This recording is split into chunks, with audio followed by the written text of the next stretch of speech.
কি বুলি কৈছে? ও হৰি নাম ৰখে বৈকুণ্ঠ প্ৰকাশে। চাওক, বস্তু প্ৰকাশৰ প্ৰথমতে গ'লে গুৰুৱে হৰি নাম ৰখে, হৰি নাম ৰখ থাকিব লাগিব, তেতিয়াহে বৈকুণ্ঠ প্ৰকাশ পাব। যদি তোমাৰ গৃহতো হৰিনাম প্ৰকাশ হৈছে, তোমাৰ গৃহও বৈকুণ্ঠ। তাতেই বলিয়ে কৈছে, তাতেই ভগৱন্তৰ শ্ৰীচৰণ দেখিব পাবা। প্ৰেময় অমৃতৰ নদী শ্ৰীমন্ত শংকৰে পাৰ ভাঙি দিলে, বহে ব্ৰহ্মাণ্ডক ভেদি। এই হৰিনাম যি বৈকুণ্ঠক প্ৰকাশ কৰিব পৰা হৰিনাম, সেয়া বৈকুণ্ঠতে আছিল। হয়নে? বৈকুণ্ঠ মানে মহামহাবিজ্ঞ পাৰিষদসকল, মহামহাবিজ্ঞ পণ্ডিতসকল, তেওঁলোকৰ মাজতে আবদ্ধ হৈ আছিল সংস্কৃত ভাষাত। আমাৰ কাৰণে পৰম দুৰ্বোধ্য, সেইবিলাক আমি বুজিব নোৱাৰো, দেৱভাষা বুলি কয়। কিন্তু তাক কি কৰিলে, মই ক'লোৱেই অলপ আগতে, যে গৃহত থাকি আমি বৈকুণ্ঠ দেখিব লাগিব। লাগিব নে লাগিব? আমি সংসাৰী লোক, গৃহখনটো এৰিব নোৱাৰিম, গৃহকৰ্ম এৰিব নোৱাৰিম গোপীসকলৰ নিচিনা। কিন্তু আমাক কৈছে তোমাৰ গৃহটোৱে তুমি বৈকুণ্ঠ কৰিব পাৰা। এই ব্যৱস্থা মোক কোনে কৰি দিলে? আমাক কৃপালু গুৰু শ্ৰীমন্ত শংকৰ গুৰুৱে। শ্ৰীমন্ত শংকৰ গুৰুৱে কি কৰিলে? বহে ব্ৰহ্মাণ্ডক ভেদি। পিছৰ শাৰীত কি বুলি কৈছে? পিছৰ শাৰীত কৈছে কি? শ্ৰীমন্ত শংকৰে পাৰ ভাঙি দিলা, বৈকুণ্ঠৰ পৰা ইয়াক পাৰ ভাঙি কলৈ দিলে? বহে ব্ৰহ্মাণ্ডক ভেদি। তেতিয়া সেই বস্তু, যি বস্তু নাম বস্তু, সেই বস্তু তোমাৰ গৃহত প্ৰৱেশ কৰিলে। এতিয়া আমাৰ প্ৰতি ঘৰে ঘৰে নামঘোষা, কীৰ্তন, ভাগৱত, দশম, উঠিয়া আমাৰ জকমক কৰি আছে। তাক তুমি কি কৰা? তুমি খুচি শুদ্ধ হৈ তাক তুমি পাঠ কৰা, তেতিয়া তোমাৰ গৃহখনে বৈকুণ্ঠ, তোমাৰ গৃহখনতেই বৈকুণ্ঠ প্ৰকাশ হ'ব। কিন্তু আমি কি কৰো? নহয়, কিছুমান নীতি নিয়মৰ মাজত আমি আবদ্ধ হৈ থাকি আমাৰ গৃহখনকো আমি বৈকুণ্ঠ কৰিব নিবিচাৰো। আৰু যদি তোমাৰ গৃহখন বৈকুণ্ঠ হ'ল, তোমাৰ গৃহত কেতিয়াও কলিয়ে প্ৰৱেশ কৰিব নোৱাৰে। এই কথা বেলেগে কোৱা নাই, কলিয়ে নিজেই কৈছে, মই তোমাৰ ৰাজ্যলৈ নাযাওঁ কৃষ্ণ, মই মোৰ ৰাজ্যত থাকিম। মোৰ সময়ত, মোৰ যুগত দুখন ৰাজ্য হ'ব, এখন হ'ব কৃষ্ণৰ ৰাজ্য, হে কৃষ্ণ তোমাৰ এখন ৰাজ্য হ'ব, আৰু আন এখন ৰাজ্য হ'ব মোৰ। হে প্ৰভু, আপুনি জানেই মোক, মই ক'ত ক'ত কেনেকে ঠাই পালো, মোৰ ক'ত ক'ত ৰাজ্য। গতিকে সেই ৰাজ্যত মই বিচৰণ কৰি থাকিম, তোমাৰ ৰাজ্যত মই কেতিয়াও নাযাওঁ। অৰ্থাৎ য'ত কৃষ্ণৰ ৰাজ্য যিখন, য'ত বৈকুণ্ঠময় পৰিৱেশ আছে, য'ত কৃষ্ণ নাম সঘনে স্মৰণ হয় পুৱা গধূলি, তালৈ মই নাযাওঁ, কাৰণ মোৰ তাত বিনাশ অনিবাৰ্য। মোক পিতৃয়ে শাপ দি থৈ দিছে, তাত তুমি কেতিয়াও নাযাবা, তোমাৰ বিনাশ অনিবাৰ্য। কিন্তু হে কৃষ্ণ ভগৱান, হে প্ৰভু ঈশ্বৰ, তোমাৰ কৃষ্ণ ভক্ত যদি মোৰ ৰাজ্যলৈ কেতিয়াবা আহে, মই শুধাই নেৰিম, মই তাৰ লগত গৈ গোটেই কৃষ্ণৰ ৰাজ্য তোমাৰ ধ্বংস কৰিম, মই শুধাই নেৰিম। কিন্তু মই নাযাওঁ, কিন্তু মোৰ ৰাজ্যলৈ যদি তোমাৰ কৃষ্ণ ভকত আহে, ময়ো শুধাই নেৰিম। আপোনালোকে কলিৰ ৰাজ্য ক'ত ক'ত আছে আপোনালোকে দেখিছে, কলিয়ে ক'ত ক'ত কেনেকে প্ৰৱেশ কৰিলে। ৰজা পৰীক্ষিতে জেগা দিলে, তাৰ আগতেই কলিয়ে অকালত আহি ক'ত আছিল? এই ধৰাধামত আহিছিল। পিতাক ব্ৰহ্মাৰ তনুৰ পৰা কলিৰ জন্ম হৈছিল। আৰু জন্ম হৈ কলিয়ে পিতাক ব্ৰহ্মাক কৈছিল যে হে পিতৃ মোক মোৰ ৰাজ্য দিয়া। তেতিয়া ব্ৰহ্মাই ভাবিছিলা এইটো কেনেকুৱা সন্তান মোৰ জন্ম হ'ল, জন্ম পায়ে যি মাটিৰ ভাগ বিচাৰিছে। তেতিয়া কৈছিলে নহয় নহয়, তুমি অকালত জন্ম পালা, ইতিমধ্যে তোমাৰ যি য'ত ৰাজ্য হ'ব তাত দাপৰ যুগ চলি আছে, আৰু তাত এই দাপৰ যুগত ভগৱন্ত ঈশ্বৰ পুৰুষ তোমাৰ ৰাজ্য হ'বলগীয়া জাগাখনত মনুষ্য লীলা কৰি ঘূৰি ফুৰিছে। যেতিয়ালৈ ভগৱন্ত পুৰুষ বৈকুণ্ঠলৈ নাহিব তেতিয়ালৈ তুমি তোমাৰ ৰাজ্য স্থাপন কৰিব নোৱাৰিবা। বোলে মোৰ ৰাজ্য ক'ত? বোলে মৰতত, মৃত্যু লোকত, জন্মিলে মৰিব লাগে, নীতি আছে ধৰা। ব্ৰহ্মাই সেইটো মৃত্যু লোক স্বজন কৰিছে, য'ত জন্মিলে মৰিবই লাগিব। আৰু এতিয়া সেই মৰতত, সেই পৃথিৱীত ভগৱন্ত ঈশ্বৰ কৃষ্ণই মনুষ্য লীলালৈ দেহ লৈ ধৰ্ম স্থাপন কৰিছে, অধৰ্ম বিনাশ কৰিছে, সাধু সন্তক পালন কৰিছে। গতিকে বৈকুণ্ঠলৈ যেতিয়া ভগৱন্ত পুৰুষ নাহিব তেতিয়ালৈ তুমি তোমাৰ ৰাজ্যক দখল কৰিব নোৱাৰিবা। কিন্তু দুষ্ট দুৰ্বাদল কলি পিতৃৰ কথা নুশুনিলে। কলিৰ প্ৰথম চাইন, পুতেকে বাপেকৰ কথা নুশুনিব, কলিয়ে ব্ৰহ্মাৰ কথা নুশুনিলে। নুশুনি অকালতেই কলি এই পৃথিৱীলৈ আহি গ'ল। সময় হোৱাই নাই, ভগৱন্ত পুৰুষ বৈকুণ্ঠলৈ যোৱাই নাই। অন্তৰ্যামী ভগৱন্তই যি সকলো কথা জানি থাকে, ভগৱন্ত পুৰুষে গম পাই গ'ল যে অকালত কলিয়ে আহি পৃথিৱীত প্ৰৱেশ কৰিল। তেওঁ ৰজা যুধিষ্ঠিৰক ক'লে, হে দাদা, কলি কিন্তু আহি গ'ল, গতিকে তুমি অলপ সাৱধানে থাকিবা, যেহেতু তুমি ধৰ্মৰ প্ৰতীক। তুমি অলপ সাৱধানে থাকিবা, তোমাৰ কাৰণে বেছি ক্ষতিকাৰক। কাৰণ ই কলিয়ে প্ৰথমেই ধৰ্ম নষ্ট কৰিব বিচাৰে, প্ৰথমেই ধৰ্ম নষ্ট কৰিব বিচাৰে, আৰু ধৰ্ম নষ্ট কৰি সি প্ৰৱেশ কৰিব বিচাৰে। যদি এখন গৃহস্থ সংসাৰত গৃহস্থ ধৰ্মখিনি সুন্দৰভাৱে পালন কৰে তেতিয়া কলিয়ে তাত প্ৰৱেশ কৰিব নোৱাৰে। আহি পোন প্ৰথমেই এটাক কৰিব ধৰ্ম। ধৰ্ম কি? ৰীতি নীতি। ধৰ্ম ক'ত আশ্ৰয় লয়? ৰীতি আৰু নীতিৰ মাজেৰে ধৰ্ম আহে। গতিকে ৰীতি নীতিবিলাক নাইকিয়া কৰিব, কলিৰ সেইটোৱে প্ৰথম চাই। প্ৰথম ৰীতি হলে নহয়, বাপেকৰ কথা নুশুনিলে কলিয়ে, নুশুনি অকালতেই প্ৰৱেশ কৰিলে। কৃষ্ণই গম পাই গ'ল ক'ত প্ৰৱেশ কৰিছে। কৃষ্ণই গম পাই গ'ল প্ৰৱেশ কৰিছে ক'ত? মদিৰাত, মদত। সেইকাৰণে ভগৱন্ত পুৰুষে ভাবিলে যে মোৰ নিজৰ যদুকুল মই মদিৰা খুৱাই ধ্বংস কৰি পেলাম, তাত কলি সোমাইছে। গতিকে ভগৱন্ত পুৰুষে নিজৰ কুল যদুকুল মদিৰা মদ খুৱাই ধ্বংস কৰি পেলাইছিলে, তাত কলি অকালতে প্ৰৱেশ কৰিছে। ২ নম্বৰ, ভগৱন্ত পুৰুষে দেখিলে ২ নম্বৰ আৰু এটা স্থানত আছে ক'ত? জোৱা পাশা খেল, অকালত প্ৰৱেশ কৰিছিলে। সেইকাৰণে মহাৰাজ যুধিষ্ঠিৰ, ধৰ্মৰাজ, যাক নেকি ধৰ্মৰ ৰজা, তেওঁৰো এটা দিনত জোৱা পাশা খেলিবলৈ মন গ'ল, আৰু সেই জোৱা পাশা খেলিবলৈ আহিয়েই নিজৰ সৰ্বস্ব হেৰুৱালে। কৃষ্ণই সহায় নকৰিলে, আৰু জোৱা পাশা খেলাই কুৰুকুল ধ্বংস কৰি পেলালে। ভগৱন্তই কুৰুকুলটো বিনাশ কৰি পেলালে। চাওক, এজনো কুৰুৰ বংশত নাথাকিল, পাণ্ডু বংশৰ 5 জনৰ বাহিৰে। অকালতে কলি, তেতিয়া ভগৱন্ত পুৰুষ দ্বাপৰ যুগ চলি আছে। 3 নম্বৰ, স্ত্ৰীৰ মুক্ত কেশত,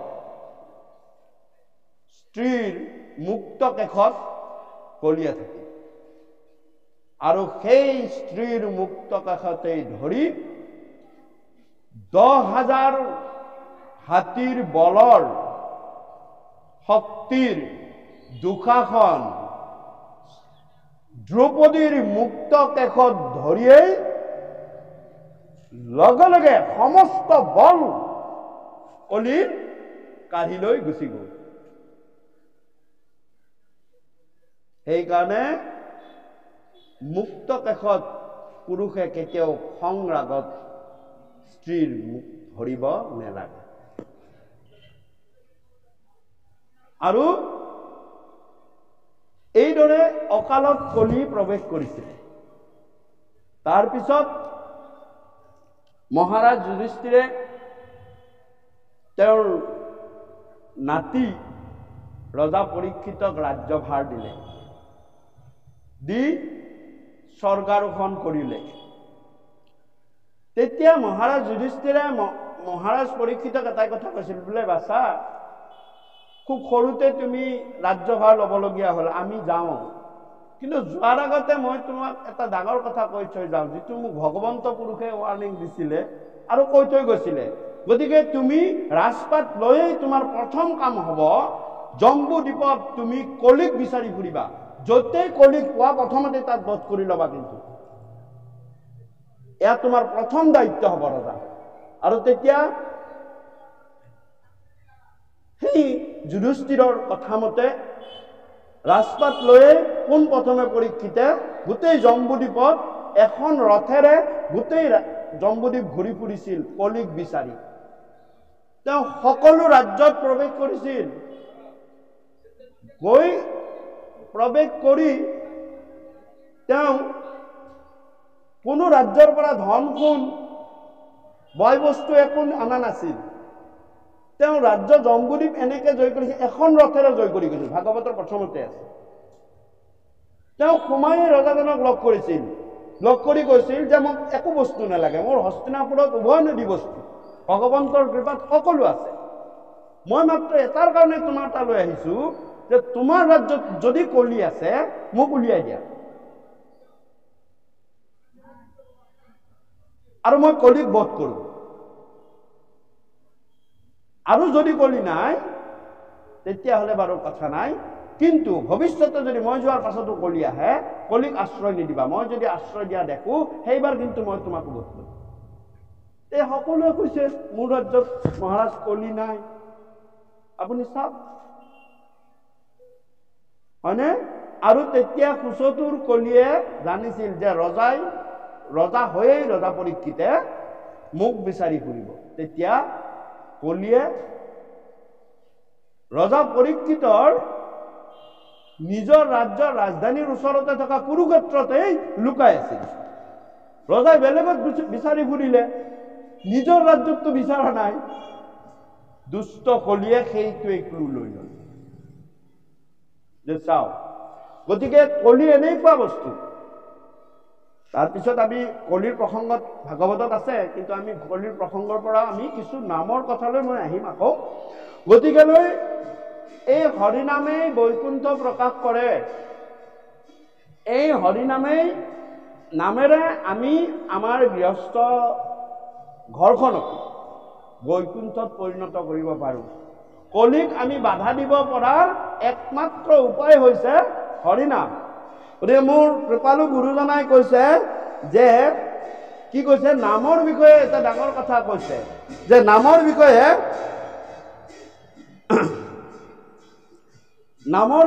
আৰু এটা ডাঙৰ কথা কৃপালু গুৰুৱে কৈছে, যে গৃহস্থবিলাকতহে আমি বাধা দিব নোৱাৰো, হয়নে?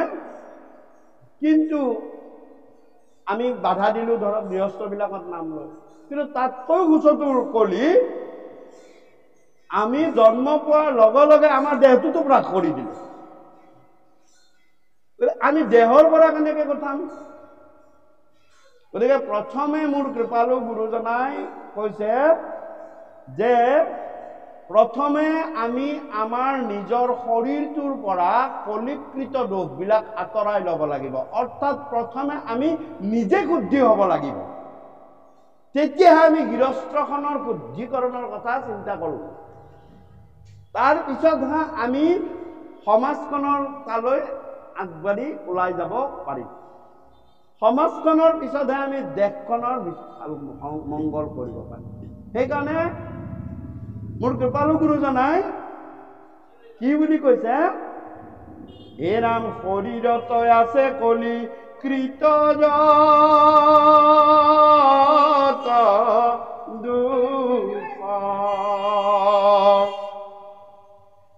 গুচুক প্ৰথমে কৰা হৰি হৰি ঘোষা।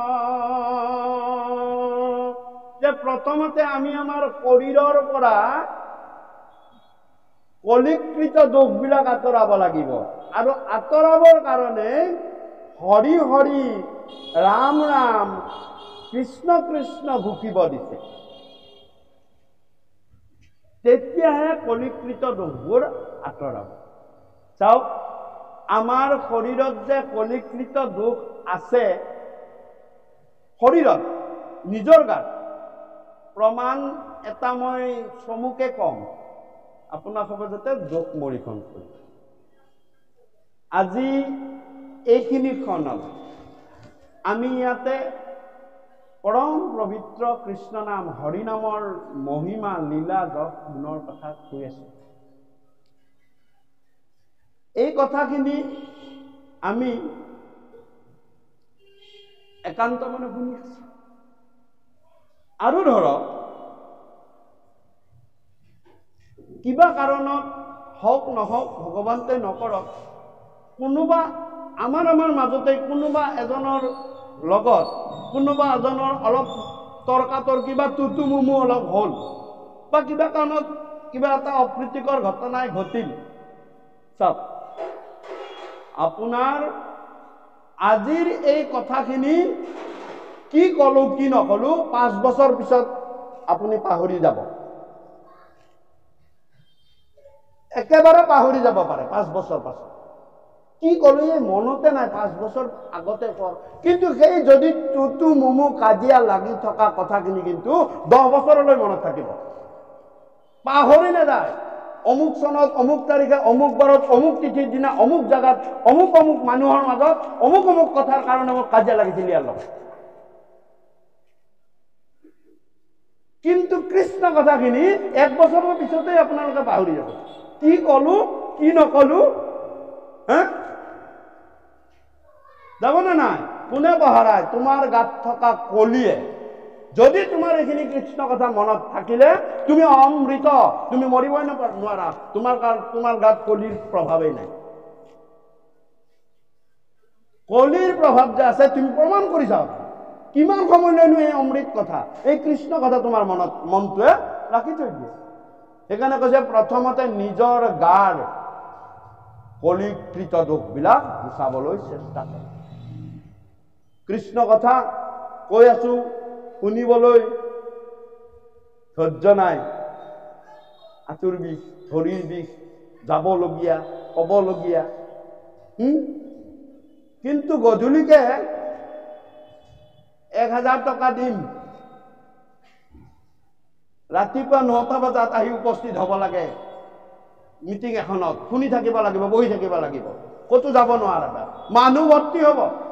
চাওক, পৰম ধনৰ কাৰণে কোনেও কাম নকৰে, এই ধনৰ কাৰণে হাবাচুৰি খাই মৰি কি কৈছে যে বিষকে অমৃত বুলি হয়নে? এইবিলাক কলিকৃত দোষ, কলিয়ে আমাক কৰাইছে। যদি আমাৰ কৃষ্ণ নাম কৃপাকু হওঁ, তোমাৰ কলিয়ে একো মিলাব নোৱাৰে, কলিয়ে একো কৰিব নোৱাৰে। এয়া হৰি নামৰ মহামহিমা। গতিকে কৈছে যে এই হৰিনাম, যি নাম মাহাত্মৰ কথা মই আলোচনা কৰি আছো, এই নাম মাহাত্মক আপোনালোকে মই প্ৰথমতে আহি কৈছোঁ যে ই প্ৰমত্ত কেশৰী, ইয়াক নাদ পঞ্চানন বুলি কয়। আমি জুইৰ লগত খেলি আছোঁ, নাম কি বস্তু আমি চিনিয়েই নাপাওঁ। নাম কি বস্তু? নামত ভাৱ আছে। এজন ল'ৰাক মাতিব লাগে, প্ৰথম ভাৱটো আহিব নে নাই? ল'ৰা এজনক মাতিব লাগে, আপোনাৰ ল'ৰাজনকে মাতিব লাগে, আপোনাৰ প্ৰথমতে ভাৱটো আহিব, মোক ল'ৰাজনক মাতিব লাগে, সেইটো ভাৱ। সেই ভাৱটো অহাৰ লগে লগে আপোনাৰ মনলৈ এটা কথা আহিব। চাওকচোন, কি আহিব কওকচোন? প্ৰথম কি আহিব? যে মোৰ ল'ৰাজনক মাতিব লাগে, মাতিম আৰু মাতিবলৈ আপোনাক এটা দৰকাৰ হ'ব, সেইটো হৈছে তাৰ নামটো। কি নাম কাঢ়ি মাতিম? হয়নে নহয়? নেক্সট ভাৱৰ লগত লগে লগে আহি গ'ল নাম। সেইটো বিশেষ্য ৰূপ বুলি কয়। আমি যে ব্যাকৰণত বিশেষ্য, বিশেষণ, ক্ৰিয়া আৰু অব্যয় চাব। এতিয়া আহিল প্ৰথমতে আপোনাক নাম লাগিব, সেইটো বিশেষ্য ৰূপ। যে তাক কি বুলি মাতিম? তাৰ নামটো মনত থাকিলে, ঐ অমুকা, অমুকাকটো তমুকা বুলিলে নাহিব, অমুকাক অমুকাই বুলিব লাগিব। আপোনাৰ নাম আহিব লাগিব, নাম। মোক বিপদত কোনে ৰক্ষা কৰিব? ভগৱান। লগে লগে আহিলে, মই ভগৱান বুলি কোৱাৰ লগে লগে কৃষ্ণ নামটো আহিলে, সেইটো নাম, সেইটো বিশেষ্য ৰূপ, নাম এটা আহিল। তাৰপিছত 2 নম্বৰত আহিব নাম গুণ। গুণ বিশেষণ, যি পদে গুণ, দুখ, সংখ্যা, পৰিমাণ আদি বুজায় তাকে কি বুলি কয়? বিশেষণ। গতিকে নাম গুণ, 2 নম্বৰত আহিলে গুণ, হয়নে? সেইটো হৈছে গুণ। নামৰ গুণটো কি? নামৰ গুণটো হৈছে বিনম্ৰতা। নাম যিমানেই নামি গাবা, যিমানে বিনম্ৰ হৈ গাবা, যিমানে নম্ৰতা হৈ গাবা, যিমানে শালীন সুন্দৰ হৈ গাবা, নামৰ প্ৰভাৱে তোমাৰ ওচৰলৈ বেছি সোনকালে আহি যাব। তুমি যদি উগ্ৰভাৱে ল'ৰাটোক মাতা, সি নাহে, সি লগতে লগে পলাব, পিটিব, আজি আধা ঘণ্টা দেৰিকে যাওঁ। গুণ, তুমি মাতিছা, কিন্তু গুণটো তাত কি দিছা? উগ্ৰ গুণ দিছা। কিন্তু বিনয় ভাৱে, বাবা আহাচোন মোৰ ওচৰলৈ, এই 7 কাম এৰি হলেও তোমাৰ ওচৰলৈ দৌৰ মাৰি আহিব। সেইটো নামৰ গুণ, তুমি তাক মাতাৰ গুণ।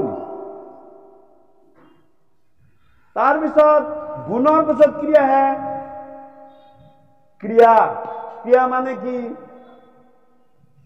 কাম কৰা বা হোৱা বুজোৱাকে, মই বিয়াখন কৰাৰ নিচিনা লাগিছে দেই, কাম কৰা বা হোৱা বুজোৱাকে ক্ৰিয়া বোলে। নাম তুমি ললা, গুণ প্ৰকাশ কৰিবা, নাম ললেহে হ'ব। নাম লোৱা, নাম গোৱা, নামৰ সেৱা কৰা, গুৰুৰ সেৱা কৰা, এইবিলাককে ক্ৰিয়া বা কাম বোলে। নামটো আমি শৰণত নামকেইটা লৈহে থৈ দিওঁ, তাক গোৱা লোৱা কাম আমি নকৰো। কলিয়ে চান্স পায়, শৰণটোহে ললে, নাম নলয়। কিন্তু এটা দিনত কেইজনমান ভকত বৈষ্ণৱকে এমুঠি অন্ন দি গুৰুৰ পৰা, গুৰুপদত্ত নামখিনি লৈহে থৈ দিলে।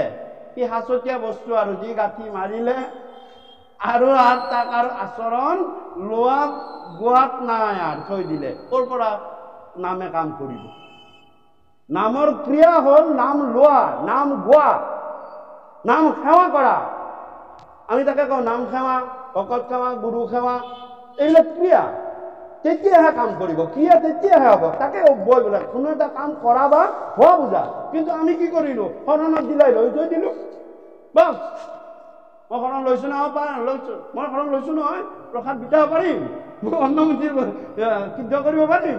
হা, তুমি কি কৰিলা? আৰু 4 নম্বৰ পদটো কি? অব্যয়, যাৰ কোনো ক্ষয় আৰু ক্ষতি নাই।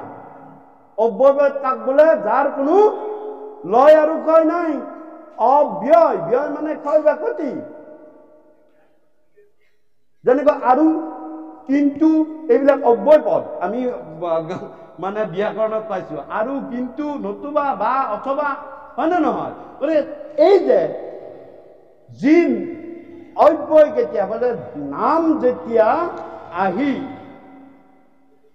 ধৰ্ম হ'ল নাম ধৰ্ম প্ৰথমতে আহিলে বিশেষ্য তাৰপিছত বিশেষণ গুণ তাৰপিছত ক্ৰিয়াৰ পিছত তোমাৰ আহিবে অব্যয় অৰ্থাৎ তোমাৰ ধৰ্ম হ'ব লাগিব নাম লোৱাটো নাম গোৱাটো নাম সেৱা কৰাটো তোমাৰ কাৰণে ধৰ্ম হ'ব লাগিব তেতিয়া ই অব্যয় পদ হ'ব আৰু অব্যয় কাক কয় যিয়ে যাৰ কোনো ক্ষয় নাই যাৰ কোনো সদায় চিৰস্থায়ী যি সত্য যি সনাতন সি সত্য সনাতন সি চিৰস্থায়ী সমস্ত জগত থকালৈ সেই সনাতন সেইকাৰণে আমাৰ ধৰ্মটো সনাতন ধৰ্ম বুলি কয় নাম সনাতন ধৰ্ম সনাতন মানে সুস্থিৰ চিৰস্থায়ী কেনেকে চিৰস্থায়ী অব্যয় তাক কৈছে নাম ধৰ্ম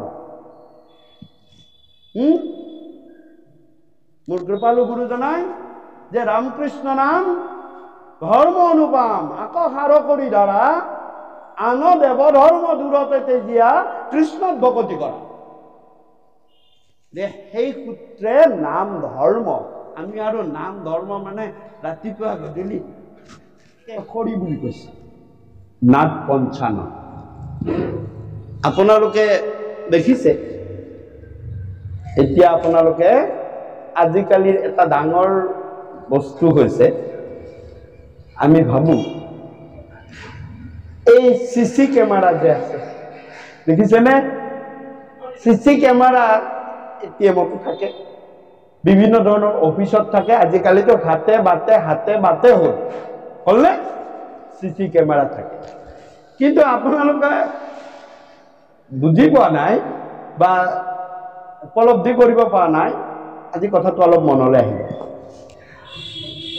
আমি এতিয়া ভগৱন্তৰ চিচি কেমেৰাত বন্দী ভগৱন্তৰ চিচি কেমেৰা আছে কিন্তু এইটো তুমি ভগৱন্তৰ চিচি কেমেৰাত বন্দী কেনেকে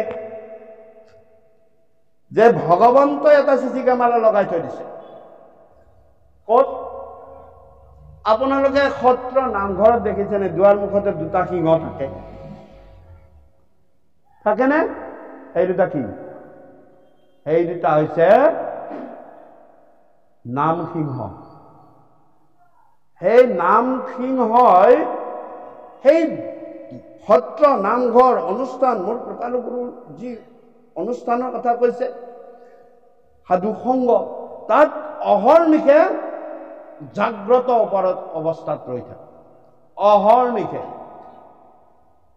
এই কেমেৰাৰ লগত তুমি ধেমালি কৰাৰ কথা নহয় বুজি পাইছানে গতিকে মনত ৰাখিব নাম প্ৰমত্ত কেশৰী সিংহ নাদ পঞ্চানন বুলি কৈছে প্ৰমত্ত কেশৰী নাদ পঞ্চানন অহৰ্নিশে তোমাৰ সিংহৰ নাদ সিংহই ৰখি থাকে আৰু আমি সেই সিংহ কিন্তু কলো লওঁ হৃদয়ত নওঁ দেই মনত ৰাখিব গুৰুৱে যি 4 নাম দিলে সেই 4 নামেৰে প্ৰমত্ত কেশৰী ভিতৰত সোমাই গ'ল সেইকাৰণে কৈছো জোৰ লগত খেলা কৰা টান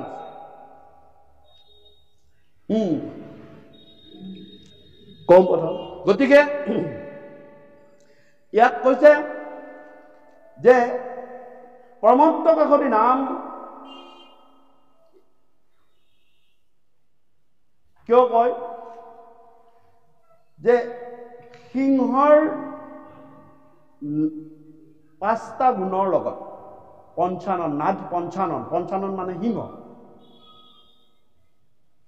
সিংহৰ 5টা গুণৰ লগত নামৰ 5টা গুণ মিলে অৰ্থাৎ নামৰ লগতহে সিংহৰ মিলে জন্তুৰ ভিতৰত সিংহ আৰু নামৰ লগত মিলি সেইকাৰণে মোৰ মাধৱ মহাপুৰুষে নামঘোষাত বৰ ধুনীয়া এটা মানে শ্লোক দিছে শ্লোকটো শুনিব আমাৰ ভিতৰতো মই কৈছো নহয় নাট পঞ্চানন আছে বুলি নাম সিংহ আছে বুলি।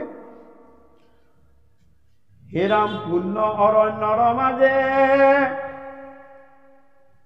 মাধৱৰ নাম সিংহ প্ৰকাশ কৰয় আতিবৰে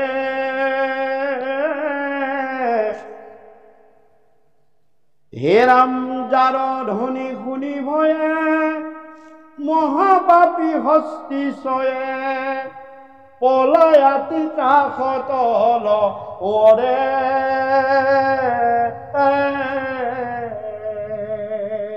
এইকাৰণে গৃহস্থখনত যেতিয়া নাট পঞ্চানন থাকিব, নাম সিংহ থাকিব, নাম সিংহৰ উচ্চাৰণ হ'ব, তেতিয়া পাপময় হস্তিবিলাকে গৃহস্থবিলাকলৈ আহিব নোৱাৰে। এনেকুৱা জেগাতো আৰু নোৱাৰে।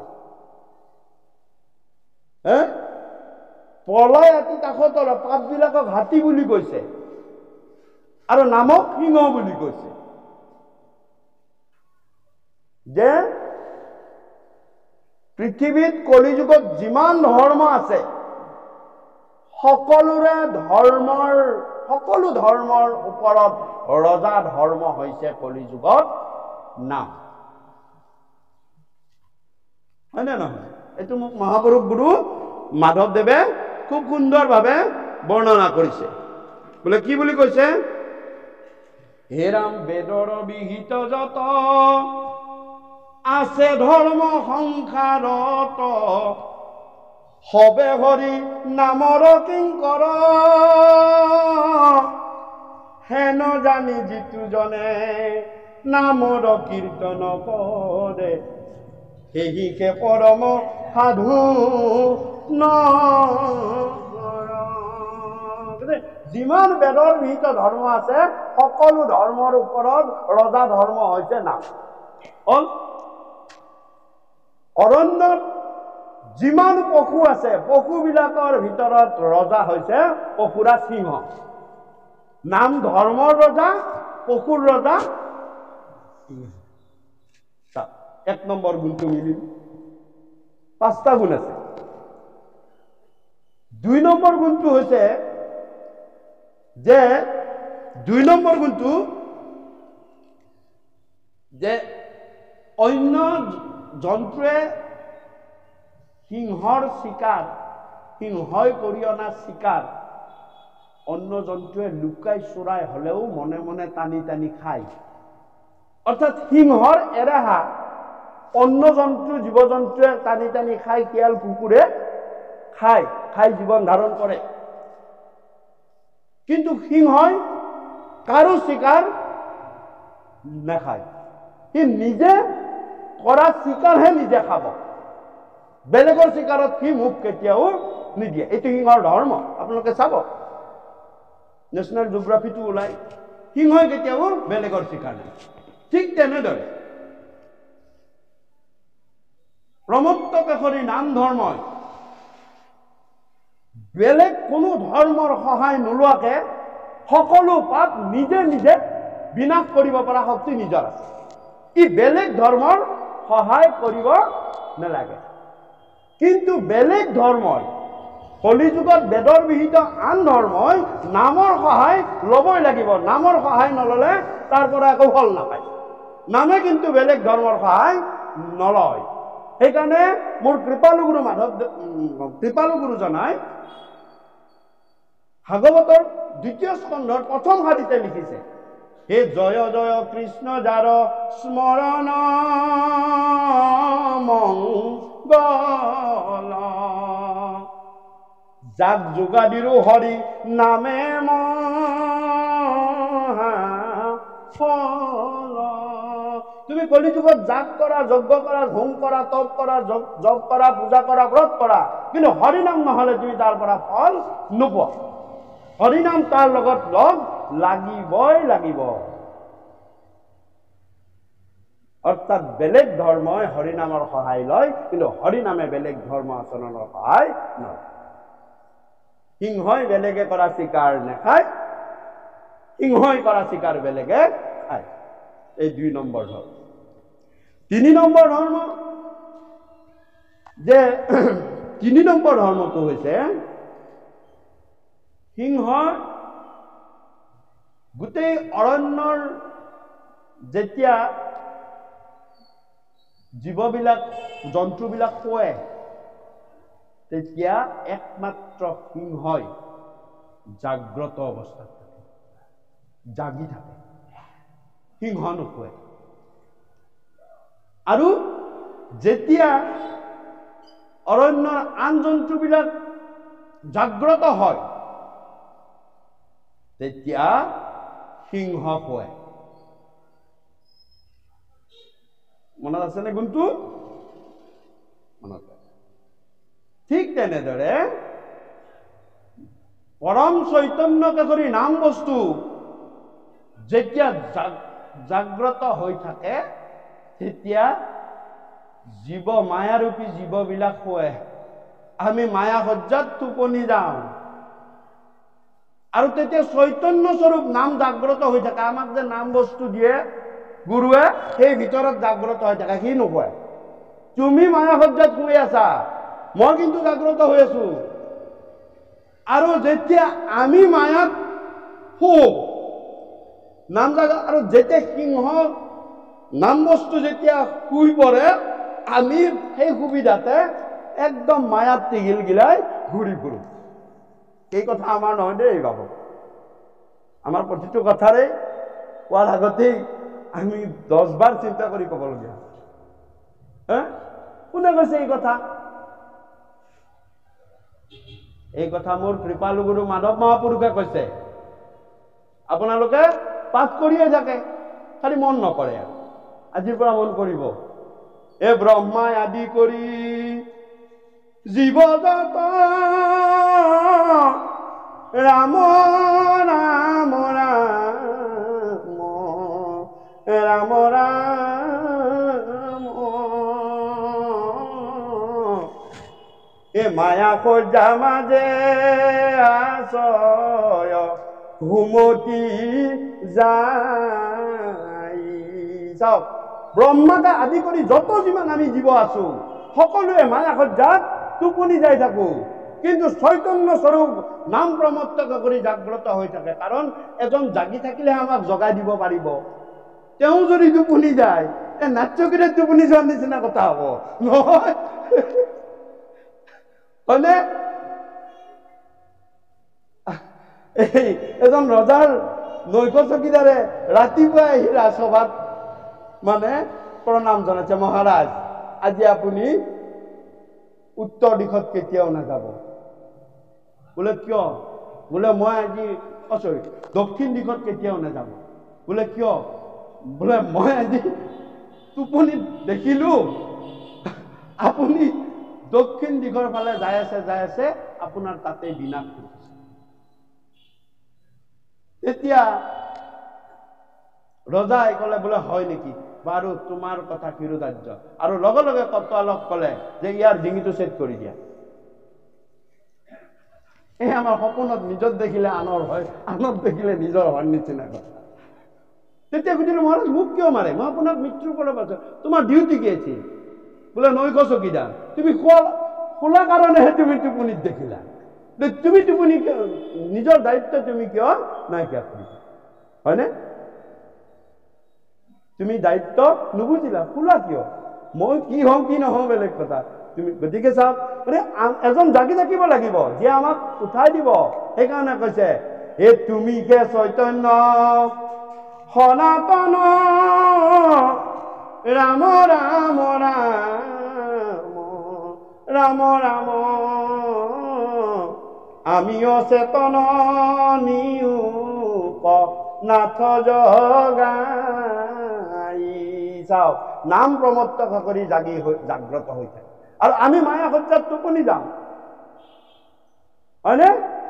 ব্ৰহ্মাকে আদি কৰি। গতিকে চাওক, সিংহৰ সেই গুণটো নামৰ লগত মিলে, হয়নে? 4 নম্বৰ, যে সিংহই যদি এবাৰ গৰ্জন কৰে 5 মাইল আঁতৰলৈ তাৰ গৰ্জন শুনা যায়। আৰু সেই 5 মাইল আঁতৰলৈ যেতিয়া গৰ্জন শুনা যায় তেতিয়া কি হয় যে যত যিমান জন্তু আছে সকলো পৰাই পতংগে যে পশুৰাজ সিংহ আহি গৈছে হয়নে ঠিক তেনেদৰে নাম প্ৰমত্ত কেশৰী এবাৰ যদি গৰ্জন কৰি দিয়ে যদি নাম ধ্বনি ওলাই যায় শুনে মানে পাপ সবাৰো হৰে যিমান দূৰলৈকে নামৰ ধ্বনি যাব সিমান দূৰলৈকে পাপ পলাই পৰ্তন দি দিয়ে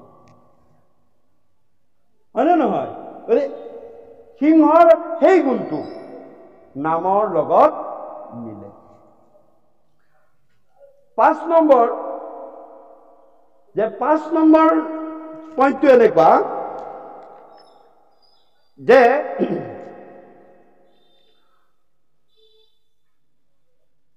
অৰণ্যত যিমানবিলাক জন্তু আছে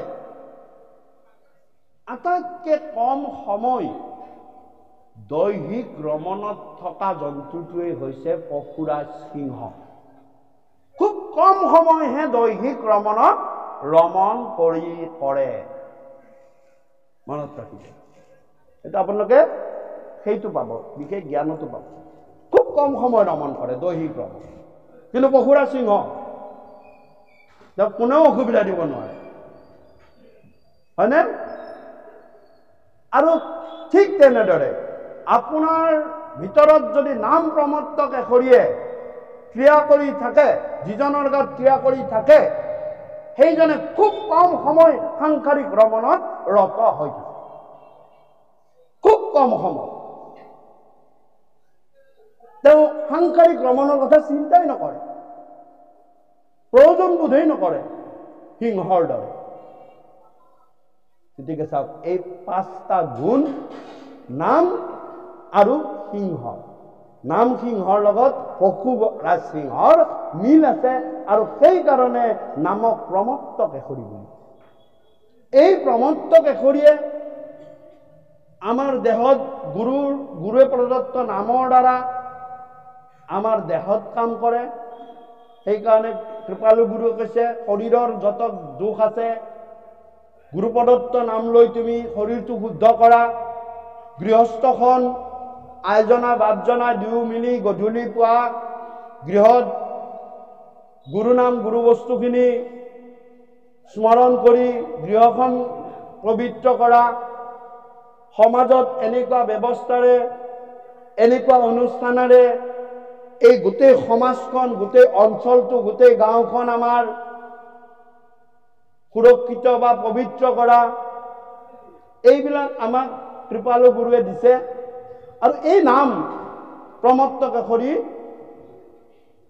কেশৰী নাম বস্তু এই নাম কেতিয়াও আমি এলাপাচা বস্তু বুলি এতিয়া নাম সিংহ আপোনালোকে সিংহৰ কথা কৈছোৱে মই এই প্ৰমত্ত কেশৰী ক'ব গ'লে কেমেৰা আজিকালিৰ চিচি কেমেৰা সেইটো এই বাউণ্ডাৰীটোত সোমোৱাৰ লগে লগে আপুনি চিচি কেমেৰাৰ ভিতৰত সোমাই গ'ল এই স্থানত নামঘৰৰ ভিতৰত সত্ৰ সংস্কৃতিৰ ৰূপৰেখা বুলি এখন গ্ৰন্থ আছে তাত কিছুমান সত্ৰীয়া নীতি নিয়ম পালন কৰা আছে জানেনে বাবুসকল এটা মই সৰু চাই নীতি নিয়ম বহুতখিনি নিয়ম আছে আমি ইমানখিনিলৈ নাযাম তেনেকুৱা এই নামঘৰৰ ভিতৰত 2 আঙুলহে চৰণ উঠাব লাগে কিমান মাত্ৰ 2 আঙুল 2 আঙুলতকৈ ওপৰ হ'লে তুমি নামৰ অপৰাধৰ সেৱা ল'ব লাগিব কিমান নামৰ অপৰাধৰ সেৱা প্ৰমাণ দেবা কথাটো প্ৰমাণ 2 আঙুল বুলি ক'লো আছে তাতে এই 2 আঙুলৰো 2 তত্ত্ব আছে দেই মই তত্ত্ব পিছত গতিকে 2 আঙুল ওখত উঠাৰ লগে লগে তুমি সেৱা ল'ব লাগিব দুৱাৰ গুড়াটো কি থাকে 4 আঙুল হয়নে দুৱাৰ গুড়াত অৰ্থাৎ নামঘৰ সোমোৱাৰ আগতে তুমি সেৱা ল'লা হে প্ৰভু তোমাৰ ভিতৰলৈ মই যাব লৈছো কিন্তু যোৱাৰ আগতে তুমি এতিয়া নিয়মটো ভাঙিব লাগিলে 4 আঙুল ওখলৈ ভৰিখন তুলিব লাগিব তুলিলানে তুলিয়ে তুমি সেৱা কৰিব লাগে, হে প্ৰভু এইটো নামৰ অপৰাধ হ'ল, অপৰাধটো ক্ষমা কৰিব প্ৰভু। সেইকাৰণে নামঘৰৰ ভিতৰত এটা সেৱা, ভিতৰত কিয় সেৱা? এই নামৰ অপৰাধৰ পৰা তুমি মুক্ত পালা। যদি নকৰিলা, আহিলোৱে সোমাব লাগে সোমালোৱে, তুমি চিচি কেমেৰাত পৰি গ'ল, সাৰণ নাই তোমাৰ। নামৰ দশ অপৰাধৰ ভিতৰতো পৰি যাব পাৰা। গতিকে নাম জুইৰ লগত খেলা কৰিবলৈ যায়। নাম বস্তু ললা, তাক ব্যৱহাৰ কৰিবা, তাৰ যদি ফল লাগে, ই লৈ থৈ দিয়া বস্তু নহয়। মই ক'লোৱে বিশেষণ ক্ৰিয়া অব্যয়। অব্যয় পাবলৈ হ'লে তুমি ক্ৰিয়া কৰিব লাগিব। ক্ৰিয়া কৰিব লাগিলে তুমি গুণ ল'ব লাগিব, বিশেষণ ল'ব লাগিব। বিশেষণৰ কাৰণে বিশেষৰ প্ৰয়োজন আছে। গতিকে এই নাম হৰিনাম, এই নামৰ মহাপ্ৰভাৱ, আৰু এই মহানামৰ প্ৰভাৱেৰে কৃপালু গুৰুৱে সেইকাৰণে এই নামৰ মহিমাৰে মোৰ মহাপুৰুষ গুৰু মাধৱদেৱে যেতিয়া কীৰ্তন ঘোষাখন সংকলন কৰে, এফালৰ পৰা মানে গুৰুৱে কীৰ্তন ঘোষা ৰচনা কৰিলে, কিন্তু সংকলনৰ দায়িত্ব দিলে মহাপুৰুষ গুৰু মাধৱদেৱক, যে বৰহাৰপুৰ তুমি কীৰ্তন ঘোষাখন বিভিন্ন জেগাত আছে, তুমি গোটাই আনি তাক প্ৰচাৰ কৰা বা ব্যৱস্থা কৰিবা। তেতিয়া মহাপুৰুষ গুৰু মাধৱদেৱে তেখেতৰ ভাগিনীয়ে ৰামচন্দ্ৰ ঠাকুৰক ক'লে, বোলে যোৱাচোন, মোৰো বয়স পৰিলে, তুমি অলপ ইফালে ইফালে ঘূৰি বস্তুখিনি আনি মোক যতনাই দিয়া। তেতিয়া ৰামচৰণ ঠাকুৰে অসমৰ বিভিন্ন জেগাত য'ত মহাপুৰুষ গুৰুজনাই কীৰ্তন লিখিছিলে, কীৰ্তনৰ ঘোষাপদবিলাক নি মোমায়েকক দি দিলে। আৰু তেতিয়া মহাপুৰুষ গুৰু মাধৱদেৱে যে গুৰুজনাই প্ৰথমে লিখিছিল বুলি প্ৰথমে নিদিলে, আগতে লিখিছিল বা আগতে ৰচনা কৰা বুলি প্ৰথম নিদি তেওঁৰ তাত্ত্বিক দিশত গোটেই কীৰ্তন ঘোষাখন সজাই পালে। এইটো মহাপুৰুষ গুৰু মাধৱদেৱৰ কৰ্তৃত্ব। তেওঁ সময়ৰ লগত নাচালে, তত্ত্বৰ ফালৰ পৰা মিলাই চালে। তত্ত্বৰ ফালৰ পৰা মিলাই চাওঁতে পোনপ্ৰথমে তেওঁ দেখিলে যে আমি প্ৰথমতে কি নিৰাকাৰক সাকাৰ কৰি ল'ব লাগিব, সেই বুলি তেওঁ সাকাৰলৈ আহিলে। গতিকে তেওঁ চতুৰ্বিংশী অৱতাৰ দি দিলে। চতুৰ্বিংশতি অৱতাৰ প্ৰথমে দিলে। তাৰপিছত নাম অপৰাধ দিলে, নাম অপৰাধ পিছত ধ্যান বৰ্ণন, তাৰপিছত নাম অপৰাধৰ পিছত পাখণ্ড মৰ্দন, যে নামৰ অপৰাধ লাগিব। নামৰ অপৰাধ মই কথাটো ক'লোৱেই, যে অলপতে ইফালে কলিয়ে আমাক যিমান পাৰি অপৰাধ বোধ কৰাবলৈ বিচাৰি থাকিব, নামৰ অপৰাধখিনি ভকতসকলে জানিব। তাৰপিছত যে নামৰ অপৰাধ লাগক বা কলিৰ কিবা পাপেই হওক, এই পাখণ্ডবিলাক কেনেকৈ মৰ্দন কৰিব পাৰি, পাপবিলাক কেনেকৈ মৰ্দন কৰিব পাৰি, তাৰে ব্যৱস্থাটো দিলে, হয়নে? তাৰপিছত দিলে পাখণ্ড ধ্যান বৰ্ণন, যে তাৰপিছত ভগৱন্ত পুৰুষক হৃদয়ত ধ্যান কৰি ল'ব লাগিব, কেনেকৈ ধ্যান কৰিব তাৰ বৰ্ণনাটো দিলে। এইখিনি কোনো অধ্যায় বা আখ্যান নহয়, এইবিলাক তাত্ত্বিক কথা। তাৰপিছত দি দিলে বোলে ইয়াৰ পিছত হৰিনাম। কিন্তু হৰিনাম লোৱাৰ আগতে, নাম ধৰ্ম লোৱাৰ আগতে, মই ক'লোৱেই নাম ধৰ্ম লোৱাৰ আগতে সাৱধান, এই হৰিনামৰ মহিমাৰ বিষয়ে জানিব লাগিব এওঁলোকে। টেবলেট এটা খোৱাৰ আগতেই যেনেদৰে টেবলেটটোৰ পাৱাৰ কিমান আছে এইটো আমি জনাটো খুব দৰকাৰ। তুমি যদি পাৱাৰৰ বেছি পাৱাৰ খাই দিয়া, তোমাৰ শক্তিটো অপকাৰ কৰিব। গতিকে পাৱাৰ জানিবৰ কাৰণে কি দিলে? কীৰ্তনৰ প্ৰথমতে আখ্যান উপাখ্যানৰ প্ৰথমতে অজামিল উপাখ্যান দিলে। অজামিল উপাখ্যানে কি কৰিলে? যে এক হৰিনামে কিমান পাৱাৰ, সেই কথা বৰ্ণনা কৰিলে। আমি আজি চবুকে এক অজামিলৰ উপাখ্যানৰ কথা পঢ়িম। সিও হৰিনামৰ মহিমা, তাক কোৱা হয় হৰিনামৰ মহিমা। অজামিল উপাখ্যান আৰু অজামিল উপাখ্যান ভাগৱতৰ স্কন্ধলৈ যাম। জগদতি ৰাজা চিত্ত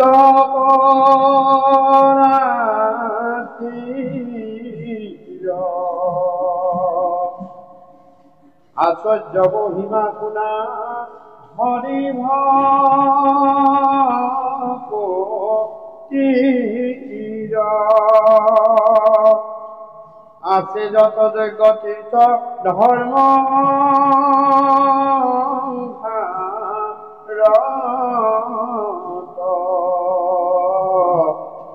জানিবাহা কবে হৰি নামৰ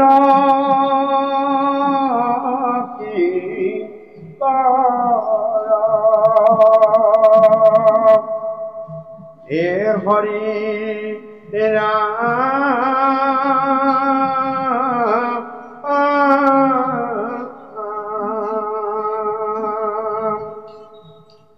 পুণ্য অৰণ্যত হৰি নাম মহাসিংহ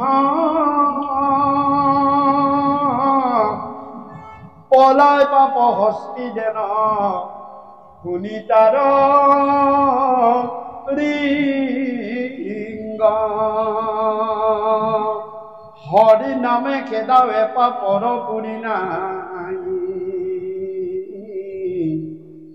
হে কৃষ্ণ বিমুখত হয়ে হবে কথা হে রাম পরম পাতকি জিতু আতিয়না সারি শিউ ভকতক রক্ষা করম তমু রারি চতুর্ভুজ রূপে পাবে বৈকুণ্ঠ নগর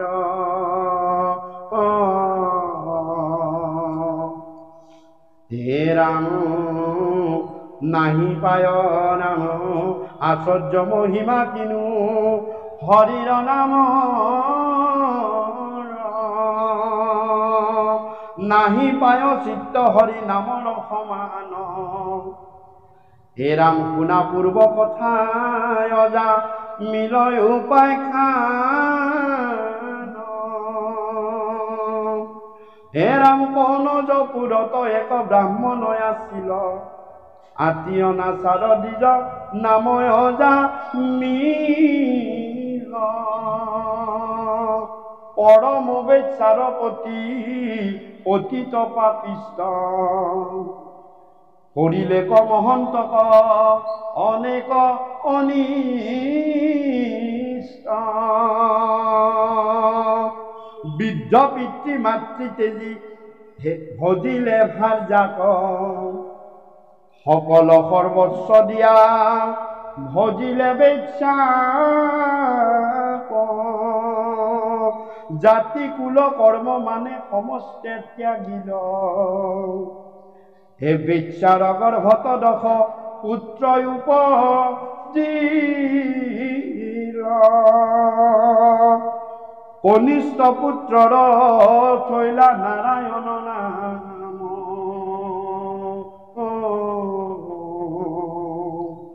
ভার্যা পুত্র পুখিবার মাত্র করে কাম খেলে জুয়া পাখা মিশা মাতে অহংকারী হে চুরি করি দেই ডকা মনুষ্য মারি স্ত্রীবধ ব্রহ্মবধ একো নচাৱে তাইক মাত্ৰ পোষে আনি যত বিত্ত পায়ে যিদি নান পাৱে ধন ইচ্ছা পাৰে গালি থাকে সর্বদায় দ্বিজ তাইর আজ্ঞা পালি তাই হইলা তপ জপ যজ্ঞ তীর্থ ধ্যান সপনতো বেচ্ছা বিনে নিশ্চিন্ত আন হেন পাপ নাহিকে দি যত নিখিজিল হে দুষ্টর প্রসঙ্গে নষ্ট ভৈলয় যা